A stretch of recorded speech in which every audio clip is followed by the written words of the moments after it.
May 17, 1940, RAF Northolt, 12 miles west of London. Squadron leader Adrian Saylor.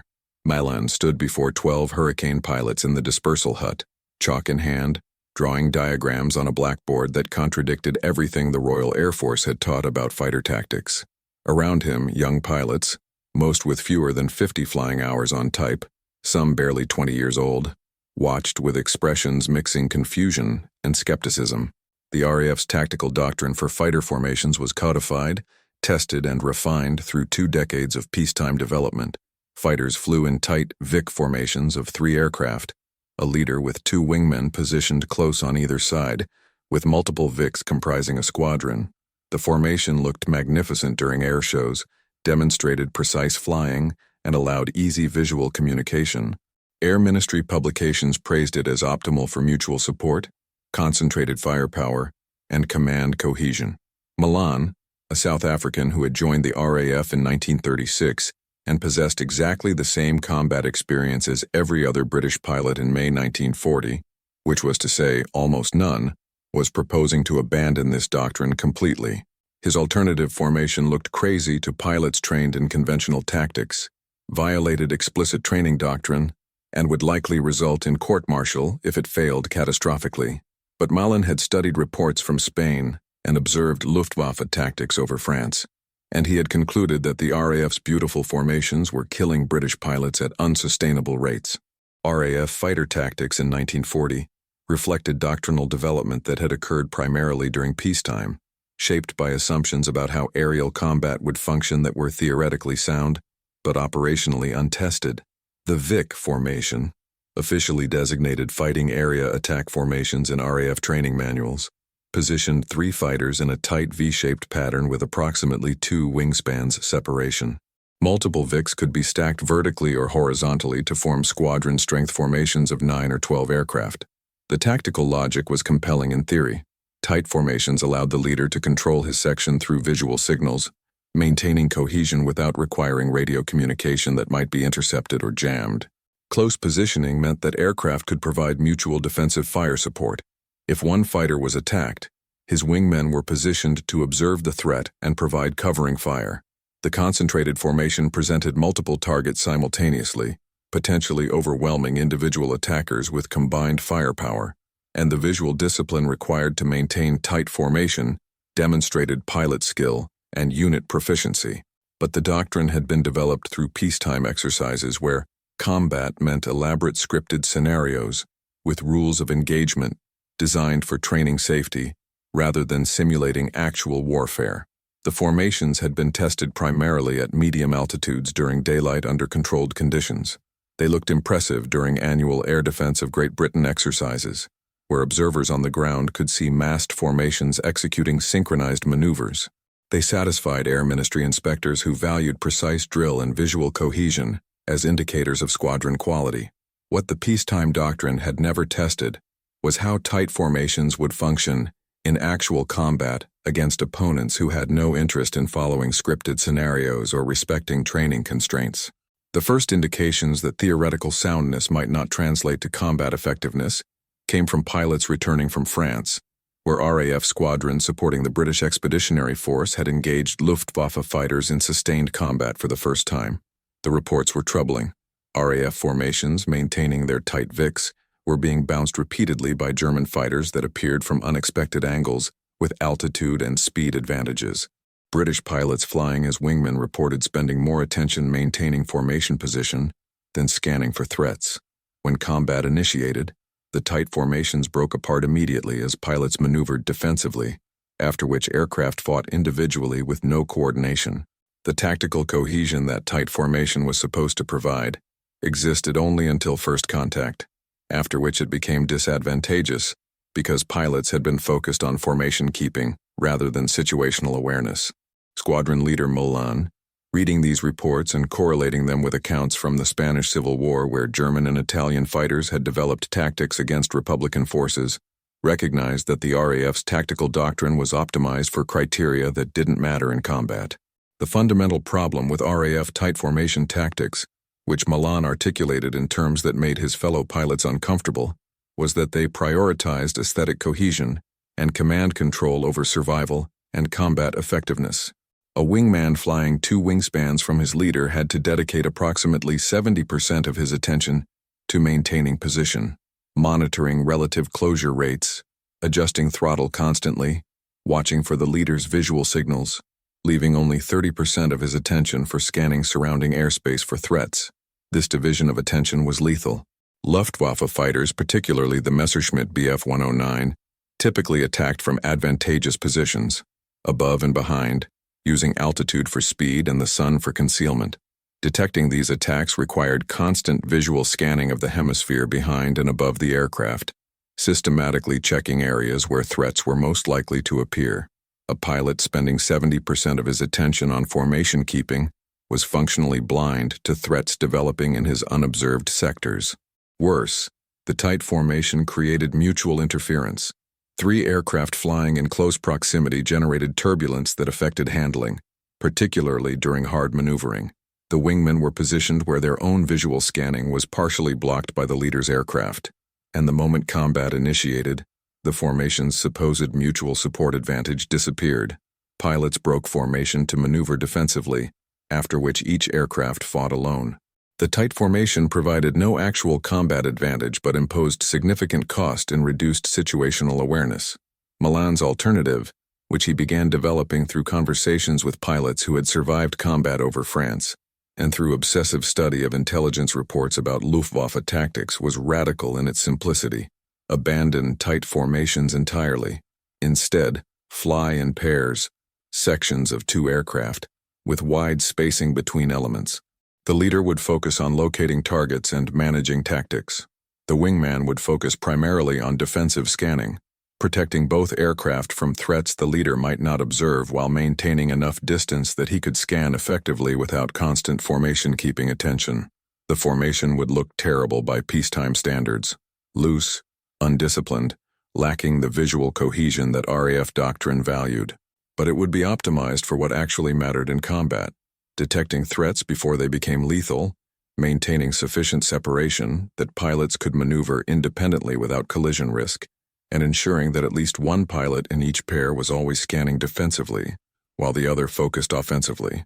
The question was whether Air Ministry doctrine and peacetime-trained squadron commanders would permit implementation of tactics that contradicted explicit training and looked undisciplined to eyes that valued aesthetic formation keeping over survival. The resistance to Milan's crazy split formation idea came from predictable sources and for understandable reasons. RAF doctrine was not arbitrary. It had been developed by experienced officers refined through years of peacetime exercises and codified in official publications that carried institutional authority. Proposing to abandon this doctrine implied that decades of professional development had been fundamentally mistaken, a suggestion that senior officers found insulting and junior pilots found frightening. Wing Commander Victor Beamish, commanding RAF Northolt where Malan's squadron was based, articulated the institutional objection when Malin formally proposed implementing modified tactics. Squadron leader: the fighting area attack formations exist because they work. They've been tested extensively.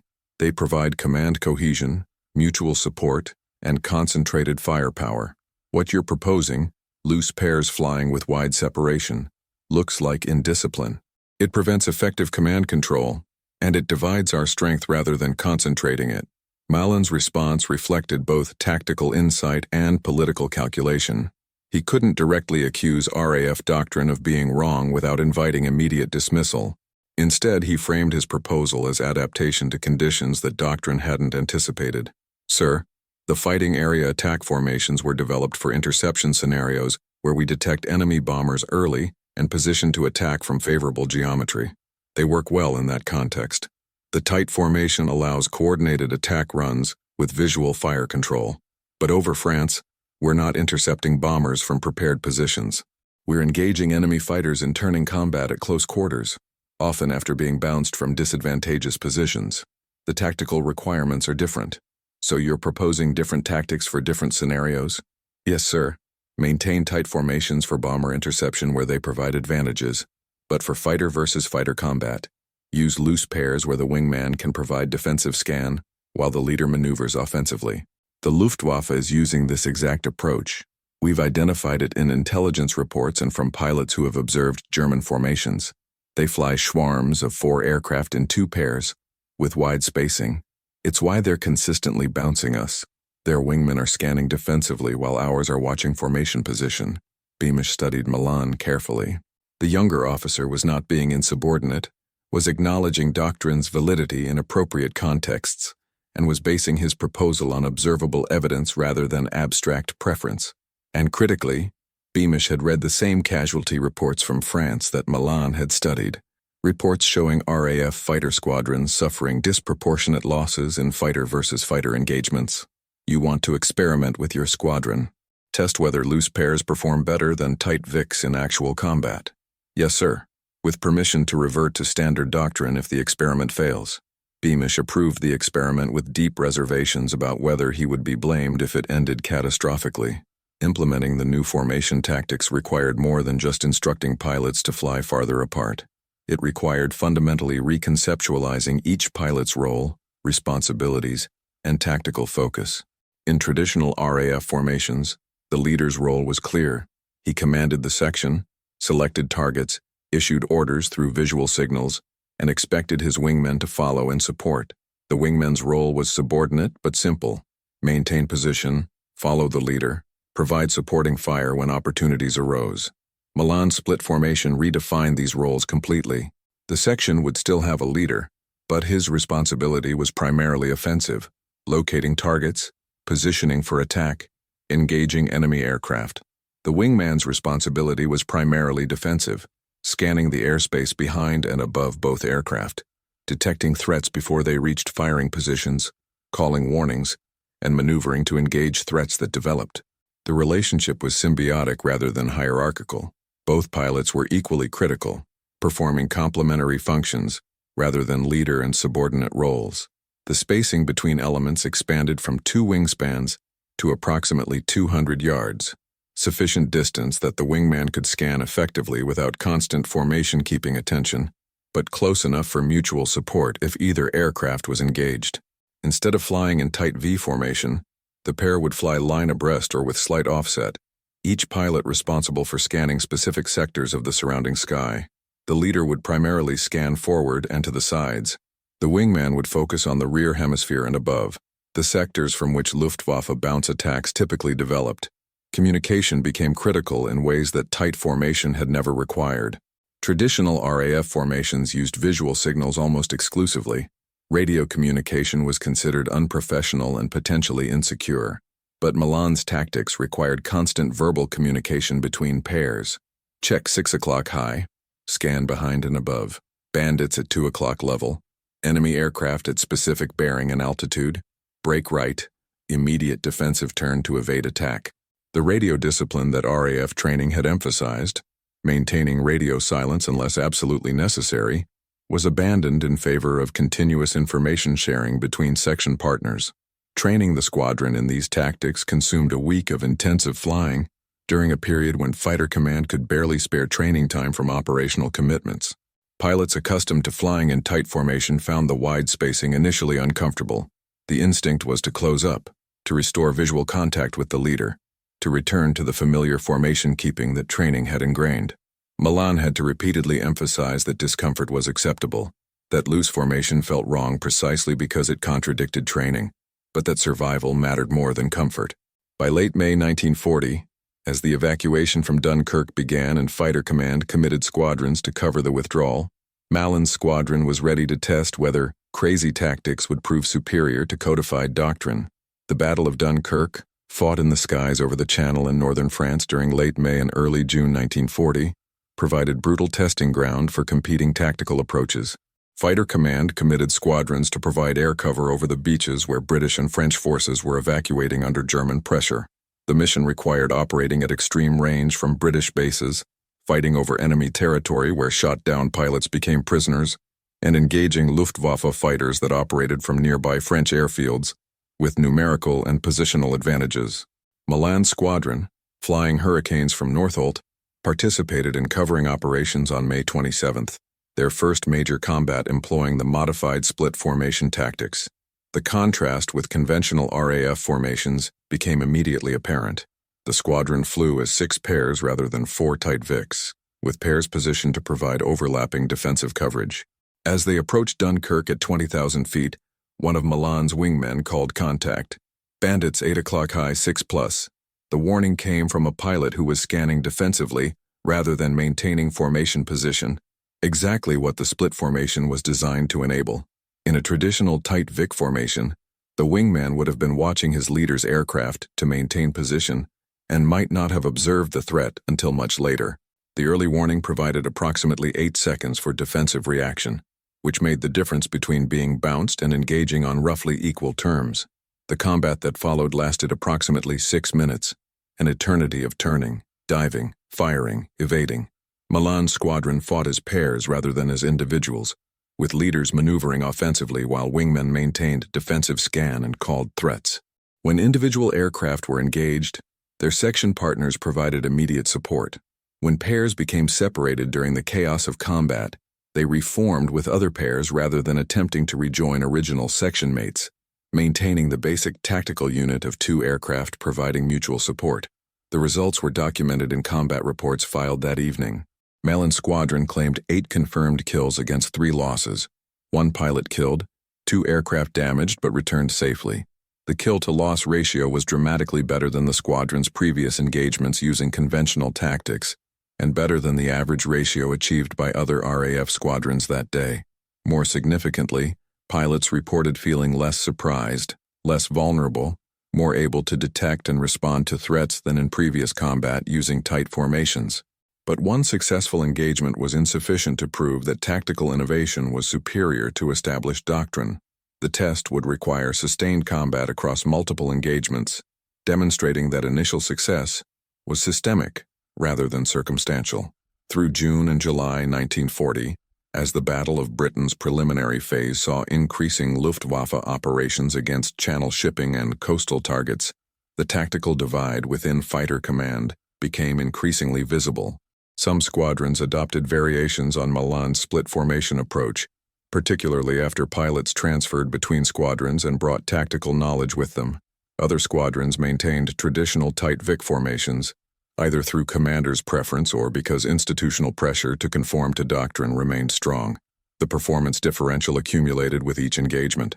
Squadrons using split formations consistently reported better situational awareness, earlier threat detection, and more favorable loss ratios. Squadrons maintaining tight Vics reported being bounced repeatedly, discovering enemy fighters at lethal ranges, and suffering higher casualties. The difference was not absolute.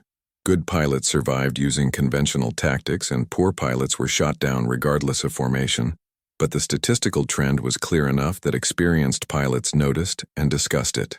Wing Commander Douglas Bader, commanding a squadron at Duxford, became an influential voice arguing for tactical reform. Bader had strong opinions about most aspects of fighter operations and the personality to advocate for them forcefully, regardless of whom he offended.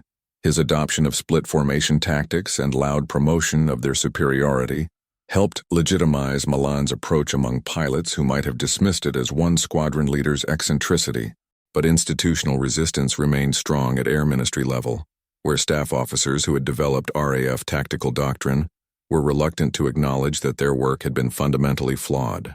The resistance was partly professional pride, partly genuine uncertainty about whether observed performance differences reflected tactical superiority or other factors like pilot quality and unit cohesion, and partly bureaucratic inertia. Changing official doctrine required formal review processes, rewriting training manuals, and implicitly admitting that previous doctrine had been wrong. Air Vice Marshal Keith Park, commanding 11 Group responsible for defending Southeast England, took a pragmatic middle position. He declined to mandate either split formations or tight Vics as required tactics, instead giving squadron commanders discretion to employ formations they believed most effective. This policy allowed innovation to spread informally, while avoiding formal conflict with Air Ministry doctrine. It meant that fighter command during the Battle of Britain employed mixed tactics, some squadrons using split formations, others using tight Vics, most using hybrid approaches that combined elements of both. The lack of standardization created coordination challenges when squadrons from different groups operated together, but it also allowed rapid tactical evolution through experimentation and knowledge sharing.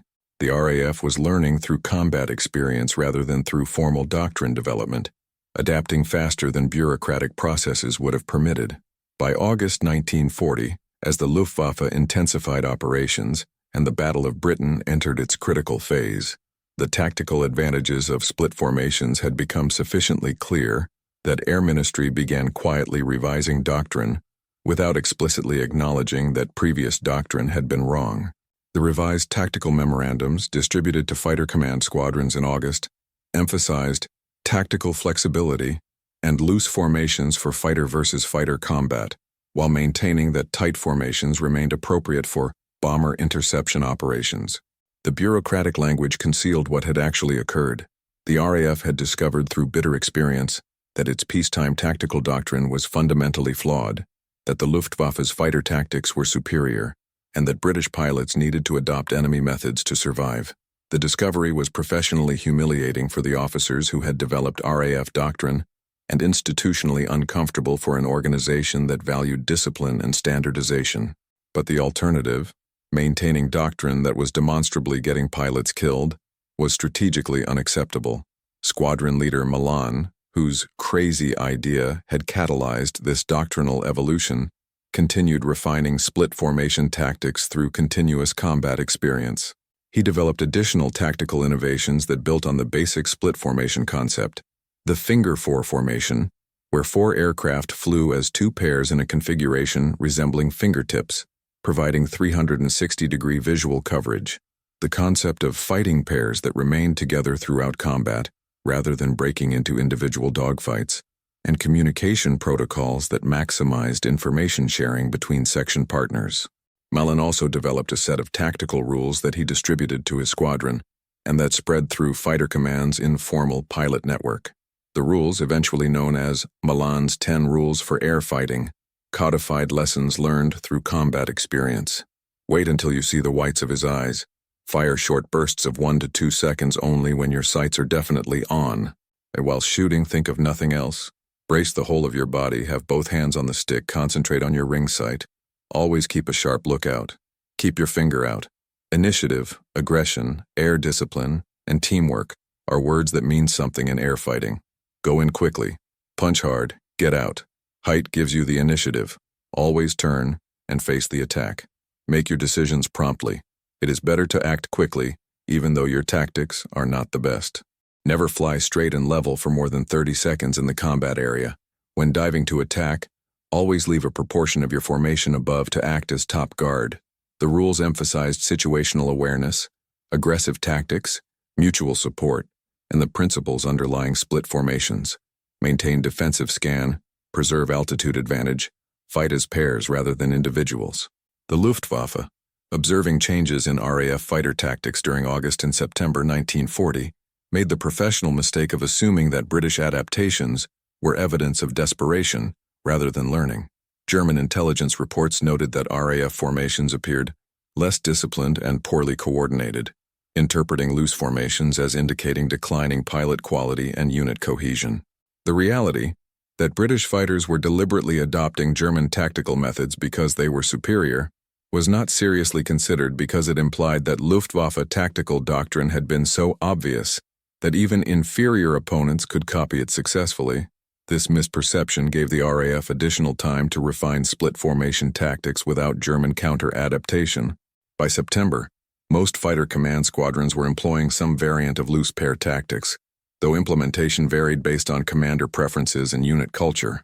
The standardization was imperfect. Different squadrons used different terminology, different spacing, different communication protocols, but the underlying principles were converging. Wide separation for defensive scanning, fighting in pairs rather than individuals, continuous verbal communication, maintaining altitude advantage, and emphasizing situational awareness over formation discipline. The combat results showed clear improvement over early war performance. Fighter command's kill-to-loss ratios improved significantly between June and September, from roughly 1.1 in early engagements to approximately 2.1 by mid-September. Multiple factors contributed: improved radar coordination, better pilot training, tactical concentration, But split formation tactics were identifiable as significant contributor. Squadrons employing split formations consistently outperform squadrons still using tight VICs when controlling for other variables, like pilot experience and aircraft type. Malan himself became one of Fighter Command's most successful pilots, eventually achieving 32 confirmed kills, the third highest RAF total during the war. His success came not from superior flying skills or sharpshooting ability, but from superior tactical understanding.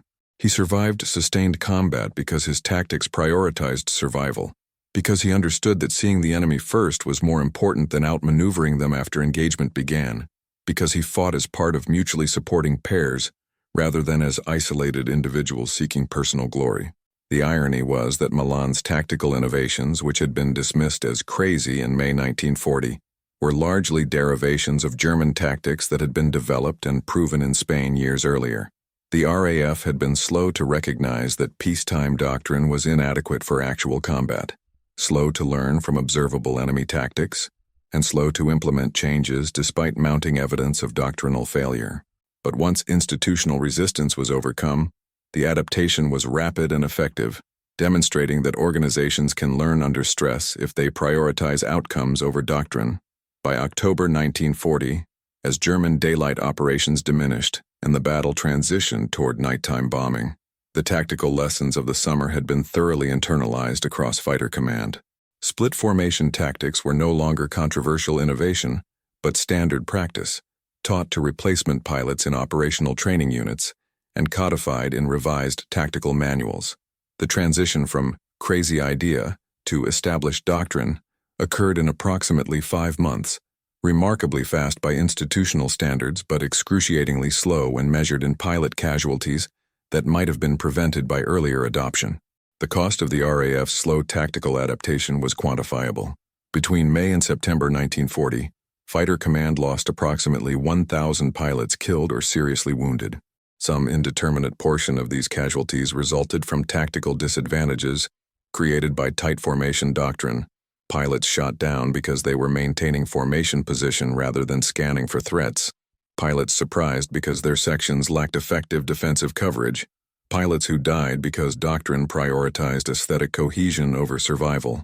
The exact number was impossible to calculate, but even conservative estimates suggested that hundreds of pilots might have survived if split formation tactics had been adopted earlier.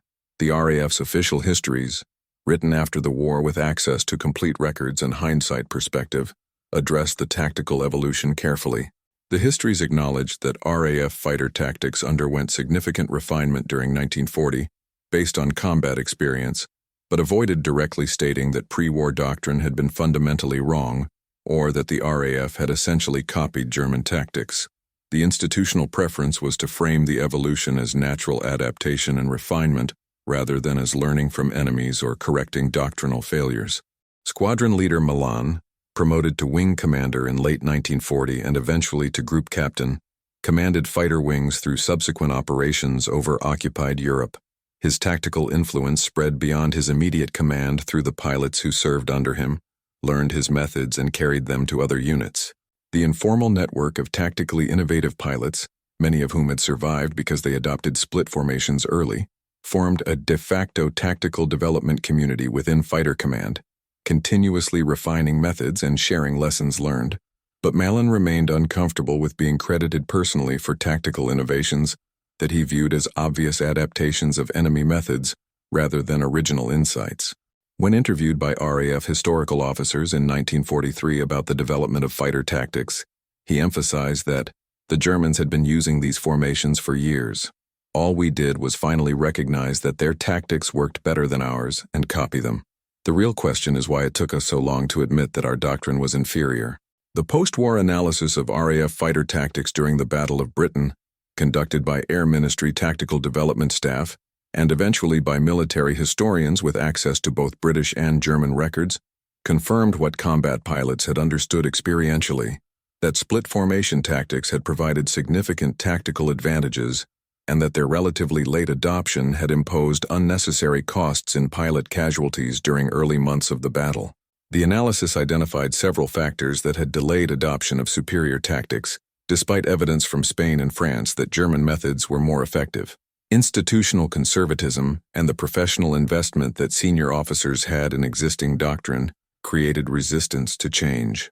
The RAF's cultural emphasis on discipline and aesthetic formation keeping made loose formations appear unprofessional regardless of combat effectiveness.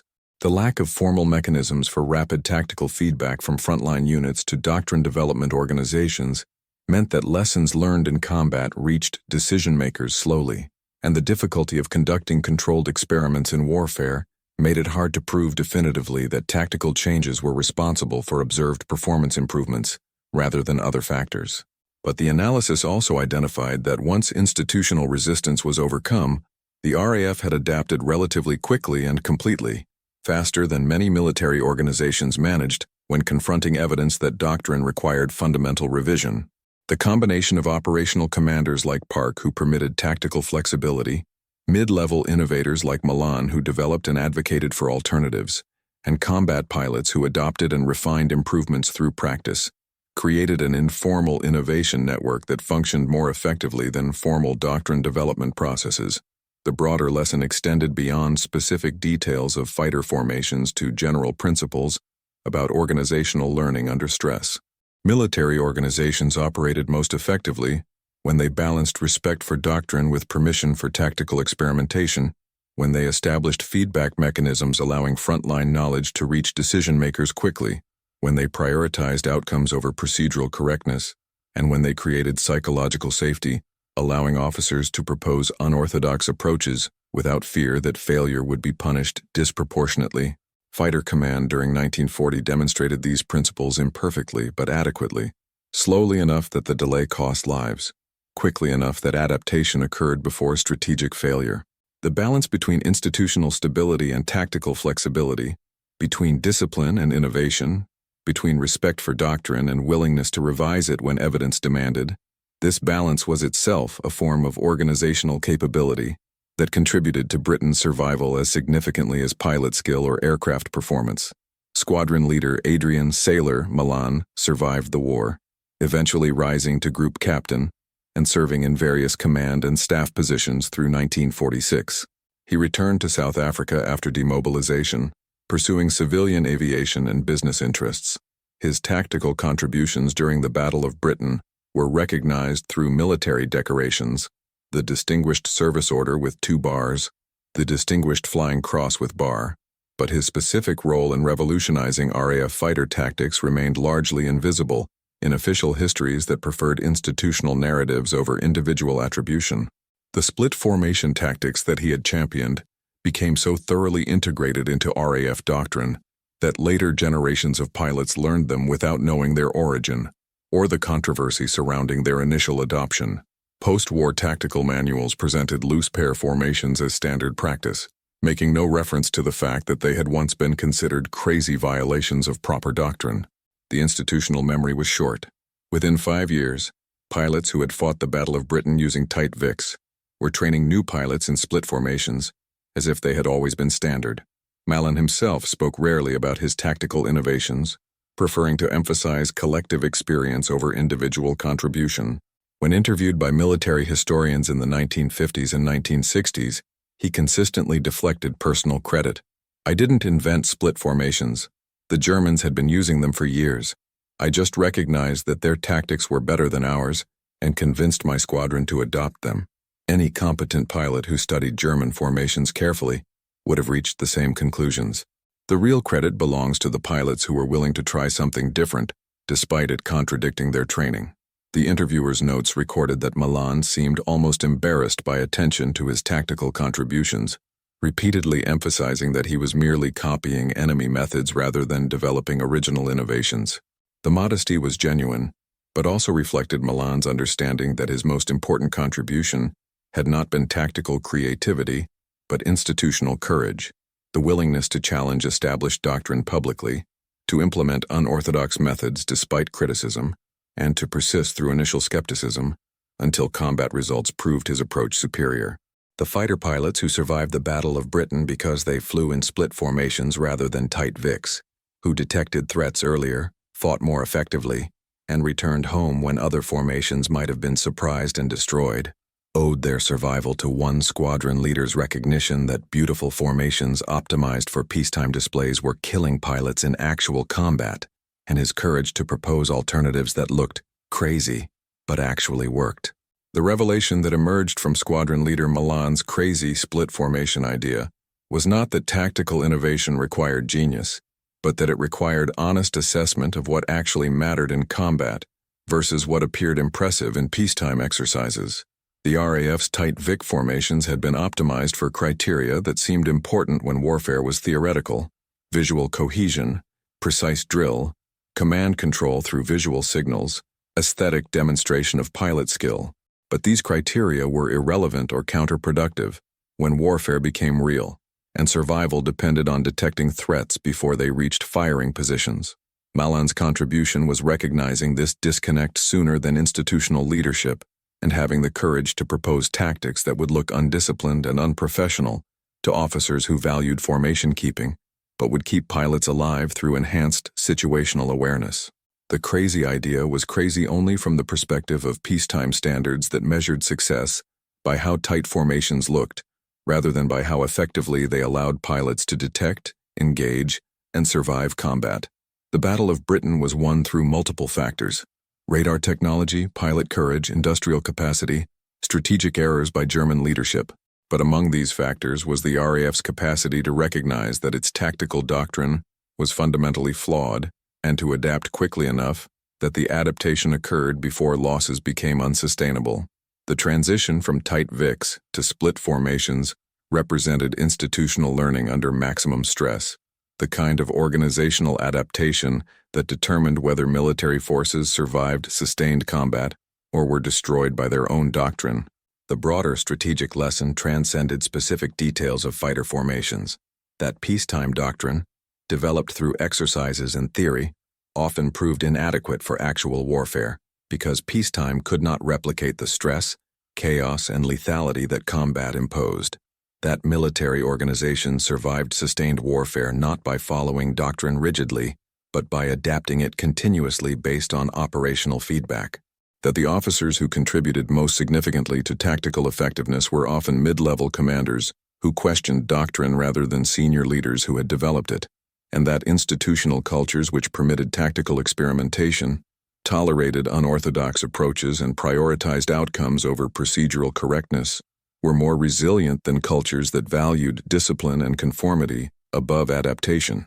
Milan's split formations made the RAF dominate dogfights not through tactical brilliance, but through honest recognition that German tactics were superior, and that copying them was more important than preserving British doctrinal distinctiveness.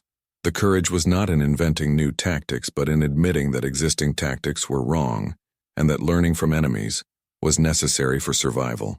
Group Captain Adrian Malin died in 1963, having lived long enough to see jet fighters render the tactical debates of 1940 historically interesting, but operationally obsolete.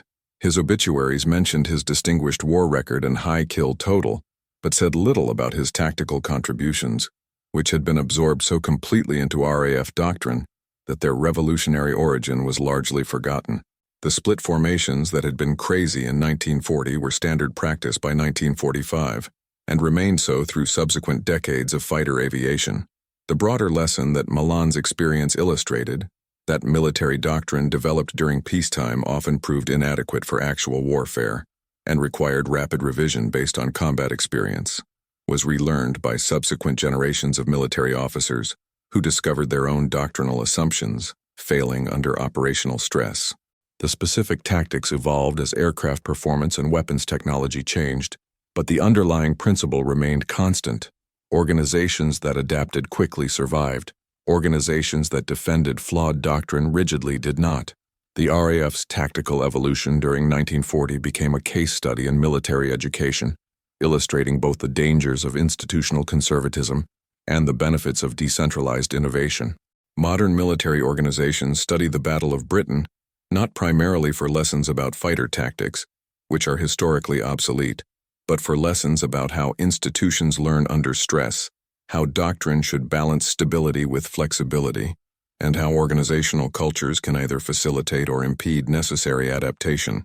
But the individual pilots, The young men who flew tight Vics in May 1940 and were shot down because they were maintaining formation position rather than scanning for threats, who might have survived if split formations had been adopted earlier, remained invisible in these historical analyses.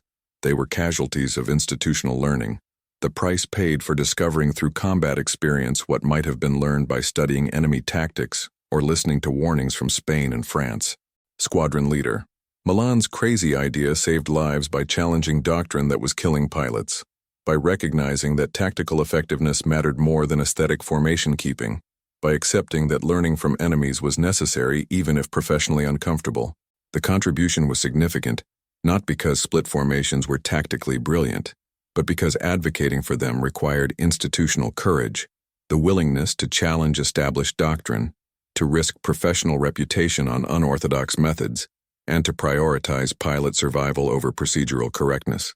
The crazy split formation that made the RAF dominate dogfights was crazy only to those who valued peacetime standards over wartime survival. To the pilots who lived because they could scan for threats instead of maintaining formation position, it was simply recognition that warfare rewards effectiveness over aesthetic discipline.